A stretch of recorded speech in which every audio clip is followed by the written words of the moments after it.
pues el miedo es una emoción básica como lo es la alegría, como entonces estar enamorado, como es estar triste, ¿cierto? O sea, el miedo hace parte como amarillo, azul y rojo, ¿no? Los colores básicos del arco iris, pues uno de ellos es el miedo. ¿Por qué? Porque yo sí creo, como lo dice el Chacal, que el miedo es combustible, o sea, uno el miedo lo puede paralizar y lo puede dejar a uno quieto y el miedo puede antes hacer todo lo contrario, ¿sí? Y el ejercicio un poco fue a meditar frente a eso, por eso te digo, cuando encontramos miedo, el sample, el disco, y lo dije al Chacal, aquí es, ¿cierto? Es por aquí, esto es lo que yo estaba buscando, esto es lo que yo quiero hablar y consiste un poco también, pienso en ya uno mirarse, que fue el ejercicio y casi que hacer una descripción, llamémosla como longitudinal del miedo a través de la vida de uno, ¿cierto? Por eso el miedo de un niño cuando un adulto le grita, ¿cierto? Hasta el miedo que puedo tener yo ahorita a los 32 de volver a cantar. Hola, soy Daniel Montoya Guillón y esto es Gaceta Podcast, una entrega semanal que conversa con el presente desde la crítica cultural. Hey, buenas noches. ¿Qué aviso? Gracias por venir. Normalmente uno a veces tiene que esperar unos minutos para que se acabe de llenar, como 7 para empezar 7:30.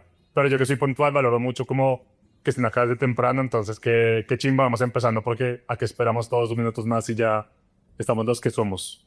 Gracias por estar acá. Hoy, aparte de la entrevista que vamos a hacer con Ignorancia Sofisticada de Luis de Lunes, vamos a también grabar un episodio para Gaceta Podcast. Gaceta es una revista del Ministerio de las Culturas, las Artes y los Saberes, de la que yo soy editor web. Acá está nuestra edición de Alimento, que es la penúltima. Si todos pudieran seguirnos en Gaceta Revista ahora mismo, nos ayudaría muchísimo. No solo publicamos cosas de rap, que yo a veces publico cosas también ahí de rap, sino, por ejemplo, esta es nuestro número de Alimento, luego vino Sexo, y antes de eso teníamos Selva, Televisión, Oro, Agua y Frontera. Si están acá es porque les gusta también leer de cosas chimbas, ir un poco más allá, hacerse preguntas sobre la cultura. Entonces Gaceta es para ustedes. Qué chimba que nos sigan y que estén pendientes. Todos los días sacamos artículos nuevos para que sigan a Gaceta, que estamos haciendo cosas brutales, les va a gustar. Y bueno, a lo que venimos. Luis de Lunes, Ignorancia Sofisticada. Un aplauso, por favor, para ellos.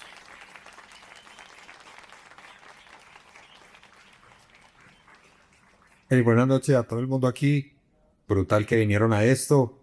El que ha venido aquí sabe pues que solo habíamos estado haciendo conciertos de rap aquí en La Paz Casa, entonces qué brutal que se preste también como para otros espacios, para conversar de cosas que a veces se quedan solamente en el estudio, entre el Chacha y yo, y si no es por Sembrano y por gente como él, pues realmente eso es cosas que simplemente se pierden por ahí. Entonces esto es posible única y exclusivamente gracias a Santiago Sembrano, entonces una bulla muy grande ahí por el muchacho.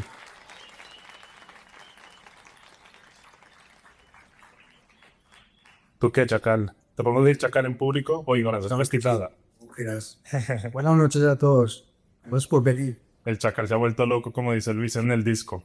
Empecemos con lo obvio. Audio descriptivo 2020, Rap Cum Laude 2022. Pasaron 3 años, hasta miedo. ¿Cómo fue ese paso? ¿En qué momento empezaste a pensar en un disco? ¿Cuál fue como la chispa que tú dijiste, ok, aquí hay algo que puede parecerse a un nuevo álbum de Luis Siete Lunes? Bueno, no, realmente digamos que la idea de hacerlo empieza como en el 2019 en un concierto que se llama Verano Negro, como que hubo un festival aquí que se llamó Verano Negro. Ahí yo hablé con el de Gota por primera vez, digamos, como de hacer algo juntos, de juntarnos para algo. Ocurre que llega como la pandemia. En medio de la pandemia, pues ya yo me pongo, digamos, como a hacer audio descriptivo. El Chacal se pone con los muchachos de los Rules a hacer como todo lo que vino, pues el Pantone, etcétera, de ahí en adelante. Entonces eso quedó como en stand-by. Aparece obviamente el proyecto Afterclass, ya no como colectivo solamente, sino, bueno, hagamos un disco de rap de Afterclass, volvamos a una agrupación como tal. Y luego de Rap Cum Laude vino El Milagro con el Season, que también tomó cierto tiempo, digamos, como hacerlo. Cuando se acaba ya esa fase, digamos que por Afterclass en ese momento no hay nada como pendiente, yo ya obviamente tengo ganas de volver a sacar un disco, ya llevo mucho tiempo como en solitario, porque Rap Cum Laude pues termina siendo también un ejercicio parecido al del Milagro, de juntarme pues como con otros.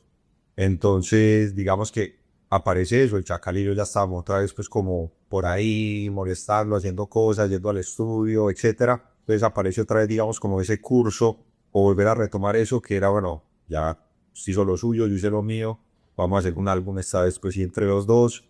Y yo sí tenía muy claro desde el principio pues que no quería colaboraciones, o sea, quería que fuera como un álbum solo mío en la parte escrita y con el aporte pues del Devota y en un track. Entonces parte ahí realmente hace mucho tiempo, pero yo diría que fue como mediados del año pasado o en segundo semestre del año pasado que ya dijimos que estaba a hacerlo. Pues. En el colombiano leí en entrevista con Sarah Capkin que el primer disco que tú tuviste era del Chacal. ¿Cómo es esa historia? Así es historia real y incluso pues ahorita que estamos en la gira, la volverán a escuchar los que vayan el 25 de julio al concierto porque Hey, ya saben, 25 de julio, importante. sí. Y es que, pues, cuando yo estaba en el colegio, digamos que todavía el rap no era como tan bien aceptado, llamémoslo así, no era tan popular. En mi colegio las únicas personas que escuchábamos y que hacíamos rap, al menos que yo supiera, éramos Maco y yo, ¿sí? Y en algún momento aparece alguien que no tenía nada que ver con el rap, un compañero del salón X, y me dice, bueno, escuches este disco que es del primo mío que rapea. Y resultó pues que luego de eso esa persona pues era Ignorancia Sofisticada, era el de Botache con un disco que él sacó en su momento de rap. Entonces fue la primera vez que yo escuché a otra persona distinta al Maco, y a mí realmente pues como que me entregaran música a esa persona, porque obviamente no estaba pues YouTube ni Spotify ni nada, no te compartían un perfil de nada, te llegaba la música así. Entonces fue algo muy bonito que la primera persona que yo escuché aparte del Maco pues era el de Gota y terminamos haciendo un álbum entre Gota y yo. Entonces sí, realmente pues es como una anécdota tal ahí del disco. Brutal. DJ, tú como figura también que está hace rato en esto, viendo con atención cómo va cambiando el juego, ¿cómo viviste desde tu perspectiva, por ejemplo, el ascenso de Luis y de Afterclass durante la última década? Como, ¿qué notaste ahí que había interesante que también luego te llevó a querer hacer un disco con Luis?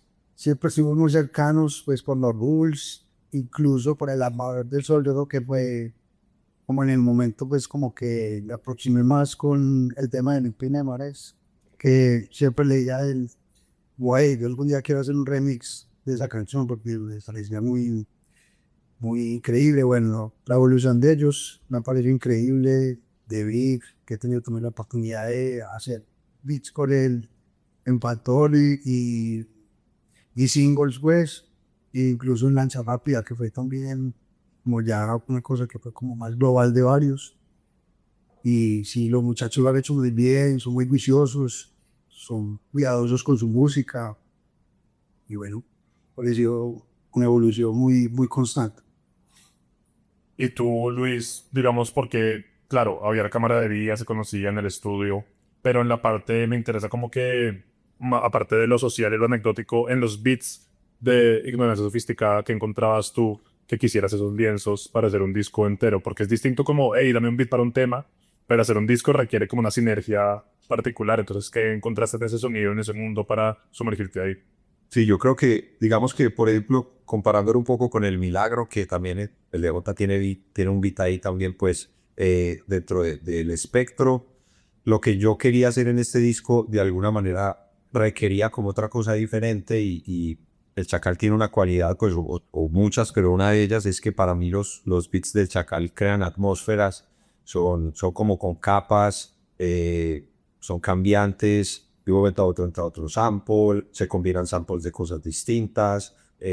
Entonces, digamos que desde el punto de vista de lo que yo quería hacer, sí quería que la producción musical fuera un poco más, llamémoslo, pues más compleja, si se puede decir, no solo el loop y ya.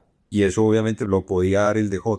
Y lo otro que yo le dije a él desde el principio era que sea un poco como el arranque y era, yo quería como samples vocales, ¿sí? Yo quería que dentro de las instrumentales hubieran voces, hubieran, sí, sonidos que partían de pronto de un sample de un cantante o de alguien que algo dijo, y el Chacal es muy bueno en hacer eso. Entonces, por ejemplo, está pues el track de Distinto, que usa obviamente samples de música como tal, pero el beat es una voz, pues, ese es realmente como el grueso del beat. Entonces, esa fue la razón en parte a todo lo otro que yo dije, pues hagamos un disco con el Chachá, ¿sí? Y hay otra cosa importante, y eso es que para nosotros, al menos los Rules, Afterclass, digamos que el estudio del Devota se ha convertido también como en un sitio donde convergen un montón de fuerzas relacionadas al rap. Entonces sí tiene como una característica un poco como espiritual, llamémoslo así, el acto de ir a hacer música al estudio del Devota. Entonces también de alguna manera era, bueno, yo me quiero venir para acá, yo quiero que nos juntemos, yo quiero bueno, si hay beats de antes que ya estén bacanos y no los hacemos, yo quiero escribir aquí en el estudio y obviamente eso digamos que se juntó con el momento preciso de él. De Bota ahorita no estaba pues trabajando en algo que le consumiera todo su tiempo y yo también ya tenía ganas como de hacer un álbum. Cuéntanos un poco, pues yo conocí ese estudio en 2018 cuando empecé a venir acá y siempre ha sido, pues yo ya he visto grabar varios súper temazos de rap colombiano contemporáneo ahí. Cuéntanos un poco la historia del estudio, que lo que nunca te había preguntado. ¿Cómo llegaste ahí? ¿Cómo ha sido ese proceso de irlo dándole vida? Que ya lo de Arelex, así lo va ahí, creo, lo de No Rules, lo de Luis, Lancha Rápida, si no estoy mal, también se grabó en buena parte de ahí. O sea, en esa salita hay un montón de historias ya de rap de Medellín. Entonces, ¿cómo ha sido para ti? ¿Qué significa ese estudio? Como espacio también, no solo como poder técnico, sino como lo que implica un lugar. A ver, ese es como el único espacio que puedo decir que pertenezco, incluso más que mi casa, porque paso más tiempo ahí y comparto más tiempo incluso ahí con mis amigos que con mi familia. Hace 10 años que yo regresé de Europa, que estaba estudiando ingeniería, su sabe. Regresé por suerte, el dueño de ese lugar había sido el que le había alquilado a Ben Reg otro estudio. Entonces, ese mismo estudio fue de Aven y desde que llegué, pues no ha habido pues ni motivo de salirme, incluso en pandemia tambaleé un poquito porque ya la situación estaba muy jodida. Y bueno, el proceso ha sido largo, lo construí yo todo, paso por paso, incluso los que han llegado han sido los que le han dado vida de nuevo. Y para mí es como el templo donde de verdad allá se deja todo lo que está en lo de la calle, allá lo plasmamos. Patrimonio, patrimonio. ¿Con cuál tema fue la semilla del disco? ¿Cuál fue el primero que hicieron? Distinto. Yo fue el primer track que hicimos del disco, sí. Y de alguna forma ese tema, por ejemplo, ya con el sample vocal, que me encanta ese beat, marca un poco cómo se va a sentir el disco, que tanto como esa primera piedra determina el camino, o pues hay margen de maniobra. Realmente no. O sea, cuando hicimos el primer track era distinto. Obviamente el color de distinto de alguna manera puede ser como de lo más llamativo del álbum, ¿no? Sí. Entonces hicimos distinto porque yo desde que escuché ese beat, el Chacha lo sabe, yo que enamorado de ese beat. Y era un beat, ese beat no lo hicimos para el disco, ese beat ya el Chacha lo había hecho hace mucho rato y estaba casi que, no sé, carpeta de descartados por toda la humanidad. Y cuando yo escuché ese beat, o sea, yo no podía creer que ese beat estuviera disponible. Me parecía muy extraño que ese beat estuviera en la biblioteca del Chacal y que nadie lo hubiera usado. Hacemos ese track, ese primero, pero luego aparece el beat de Miedo. Sí, ese fue probablemente el segundo o el tercer track que hicimos. Y yo siento que ahí obviamente el disco cogió como otra curva. Sí, cuando hicimos el beat de Miedo, yo digo, bueno, yo creo que es más por aquí. O sea, no nos vamos a quedar tanto como en esos sonidos cálidos, alegres, etcétera, sino que nos vamos a ir como a la profundidad. Y a partir del track de Miedo, del beat de Miedo, de lo que transmitía como esa atmósfera de miedo, fue que ya así nos metimos completo como en la idea. Porque realmente, digamos que uno de los cambios grandes era que usualmente a mí me aparecía el nombre del disco antes de empezar a hacer el disco. Y yo tenía una idea aquí, cuando aparece el sample de Miedo, que el beat se llama Miedo, yo siento como que hay un giro, pues como un volantazo a la dirección que llevamos y el disco cogió como hacia abajo. Qué chimba, porque entonces ese beat de distinto es como Nikola Jokic en el draft, número 37, todos los equipos lo pasaron y era un superstar. Sí, Fred VanVleet así no pasó la selección y luego alguien lo encontró, güey. Luego All-Star. ¿Y qué tantos eran beats nuevos y qué tantos tenías así en la carpeta? Había varios que ya estaban como cogiendo polvo, como cuéntame ese balance de qué época de tu carrera como productor son esos beats. A ver, distinto es más o menos 2022. Miedo sí es el más antiguo, que era por ahí 2019. Y ya el resto sí los quedamos todos a partir pues, de esos dos. En el proceso de hacer un disco como productor, ¿cómo logras darle una huella de disco total de algo? Por ejemplo, con Gaudai, con los de Arelex, con Miedo. ¿Hay algo que hagas o simplemente los beats con tu huella van dejando presente tu figura? Yo creo que a medida que avanzan los primeros procesos, incluso yo siempre creo más que nada que los álbumes se construyen a base de conversaciones. Más que nada como el por qué estamos buscando hacer algo, ¿cierto? Y a medida que no sé, hay ciertos, por ejemplo, ese beat de miedo. Y como me dieron muchas conversaciones de situaciones, incluso este loco que es mi psicoanalista de cabecera, que sí, no sé, traumas se puede decir, o no sé, cosas que hemos vivido fuertes. Otra cosa que él dice, el día de volverse a expoliar, otra vez a sacar un disco, no sé. Yo creo que no hay fórmula en realidad de cómo estipular si es un álbum o no. Yo creo que es más el tiempo que uno comparte con el artista que se vuelve ya como de decir, vamos a camellar cada lunes. O sea, este disco no se podría haber hecho a distancia jamás. No, yo creo que no era imposible, pues al menos se hubiera quedado bastante diferente porque una de las cosas que hizo el de Gota pues no es solo el productor musical, realmente el de Gota hizo pues como la producción ejecutiva como tal del álbum, en el sentido de dirigir las sesiones de grabación, porque en el estudio se graba, o sea, también uno, yo creo que es bueno no estar rodeado de gente que todo le diga que qué chimba, no, eso, qué brutal, weón, sigamos con el siguiente, o sea, este man me hizo repetir las cosas 100 veces, lo que no estaba bien y ya, bueno, este coro no, cambiémoslo, o a esto sí hagámosle un coro, o este rapeo está raro.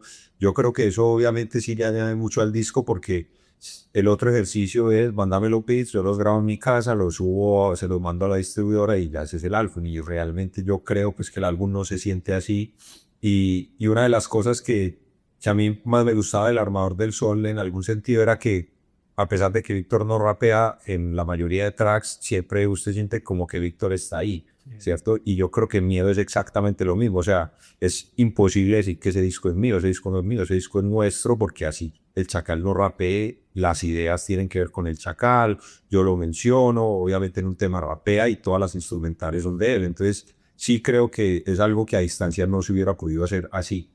Este es tu primer disco como solista que pasas los 30, que estoy de pronto pensando en voy cumple 31, entonces uno empieza a ver como todo puros 30 Perspectiva. en perspectiva. Pero lo digo porque sí noto igual como ciertas ideas que quiero explorar ahí que muestran esa cruce de frontera. Por ejemplo, yo en mi reseña te comparaba con Kawhi Leonard, que ya es un tipo que le gusta el lento, que domina en cuanto no se acelera y los defensas como que le corren y él slow is pro, como le decía a Patrick Beverly, como el que va más lento puede ser más profesional o le va mejor. Y tú tienes una rima parecida cuando dices que ya usaste de la velocidad y ahora vas tan lento que el seguro no es necesidad, como también un método distinto. Háblame de esa rima y como de esa calma que has alcanzado frente a la velocidad de antes. Bueno, no, yo creo que por un lado hay algo importante y es como que parte de los primeros años cuando uno empieza a escribir rap y a hacer rap es como a buscar esas fórmulas que uno está viendo de los otros artistas, ¿cierto? Entonces, obviamente todos los que hacemos rap y hemos hecho rap, todo el mundo abusó del wordplay, entonces quiso que todas las palabras rimaran entre todas y hacer unas arquitecturas ahí todas extrañas. Todo el mundo hizo doble tempo, ¿cierto? Que la recuerda, así que no quepa una letra. Que se vaya hasta el final, ¿cierto? Y entonces ya la línea es tan larga que uno como que la bordea y luego en el estudio te tienen que chopear porque eso no lo rapea nadie, eso en vivo se vuelve un problema porque eso no lo rapea nadie, eso es un ejercicio que todo el mundo tiene que hacer y parte de ese ejercicio es que uno empieza como a disminuir de alguna manera la velocidad, ¿cierto? O al menos ese es como lo que me ocurrió a mí. Y dentro de eso yo sí creo que hay muchas cosas que, o sea, se camuflan. Si entonces yo empiezo a rapear a doble tempo y la gente empieza a hacer bulla y la gente ni siquiera está entendiendo lo que está diciendo, ¿cierto? O sea, hay ciertas como muletillas o herramientas que el MC puede usar para aparentar ser más bueno de lo que realmente es o dar un mensaje que no es correcto, no está bien hecho o simplemente no rima bien. Lo que hablamos ahorita es que no hay muchos argumentos detrás de y no me gusta cómo rima y ya está, ¿sí? Entonces obviamente sí creo que el ejercicio de seguir haciéndolo año tras año hace que uno disminuya ligeramente la velocidad y por el otro lado también pues está el hecho como tal de que el drum les llegó de alguna manera cuando nosotros ya estábamos llegando a los 30 y eso sí nos empapó mucho como de algo importante y es que cuando no hay baterías uno ahí es que se da cuenta si la gente rapea bien o no, eso es algo como de alguna manera yo creo que dentro de los MCs uno lo sabe y es que como no hay baterías usted está un poco más desnudo y se le notan mucho más como esos defectos, entonces realmente la rima va dirigida a eso. O sea, sí, yo también rapeé rápido, yo también hice wordplay, yo también hice doble tempos, pero eso no es sorprendente realmente. Yo sí creo que lo sorprendente está en el mensaje y en las rimas sencillas que ahorita, pues, creo que los raperos ya buscan más eso. O sea, yo sí creo que hay ciertas cosas que con el tiempo han caído en desuso porque no suenan bacano, pues no suena bien. O sea, al menos yo que me acuerdo ahorita que sea chimba y rime en doble tempo Freddie Gibbs, pues que es brutal cuando rapea así, pero que ahorita en español me acuerde de alguien, o KCO quizá, pero de resto creo que no. Claro que igual Freddie Gibbs también te sostiene algo lentísimo sin problema alguno. Como que no es una muleta Sí. en la que se tenga que apoyar. Sí, es una habilidad más que una muletilla, pues como tal. Que de alguna forma todo eso que dices es, por ejemplo, cuando en mi piñata, intervención corta y precisa, tu padre, como que es ya también el veterano que no tiene que la parrafada para dejar sus ideas claras, ¿no? Sí, total, incluso pues a veces molestando le digo, y es que estoy en busca de la rima más sencilla que haya, o sea, ¿cómo puedo reducirlo al máximo de la manera que quede lo más claro posible y obviamente pues que musicalmente quede bien y quede disfrutable, ¿no? Porque la música exige eso también, pues no pueden ser como monosílabas o palabras desconectadas entre sí, pues un mensaje, pero también creo que no es mi característica puntual y eso está bien porque pues hay otros MCs y amigos míos y hermanos míos que yo valoro mucho eso. Mi rap no es tan cifrado, ¿cierto? Mi mensaje no viene tan codificado, no hay que ir al diccionario a buscarlo. Yo trato de que el mensaje sea, digámoslo, de una manera lo más directo que pueda ser. ¿Pillaste el disco de Guarinaca, el nuevo, Buenos Tiempos? Sí, pero no lo he escuchado. Ah, es que está bueno porque estaba pensando que yo sé que a ti para ti la escuela de sello es importante, píllalo, te puede gustar porque creo que es alguien que pues ya tiene 47 Guani y está en un momento como de también de contundencia veterana de poder hablar con lo que es, con precisión, con contundencia, ¿sí sabes? Algo en la que también noto el paso del tiempo es, por ejemplo, en esos malditos infelices de los que hablabas en Terreno Cercado, ahora son benditos infelices, que es como un cambio también que de pronto muestra que esa mente que está trabajando a mil por hora todo el tiempo va soltando rencores o va también entendiendo por qué pasaron ciertas cosas. Cuéntame un poco de eso, porque tú, o sea, cuando las rimas vuelven en tus temas, siempre se puede ver también como un cambio de perspectiva, un cambio de ángulo, y eso me llamó mucho la atención.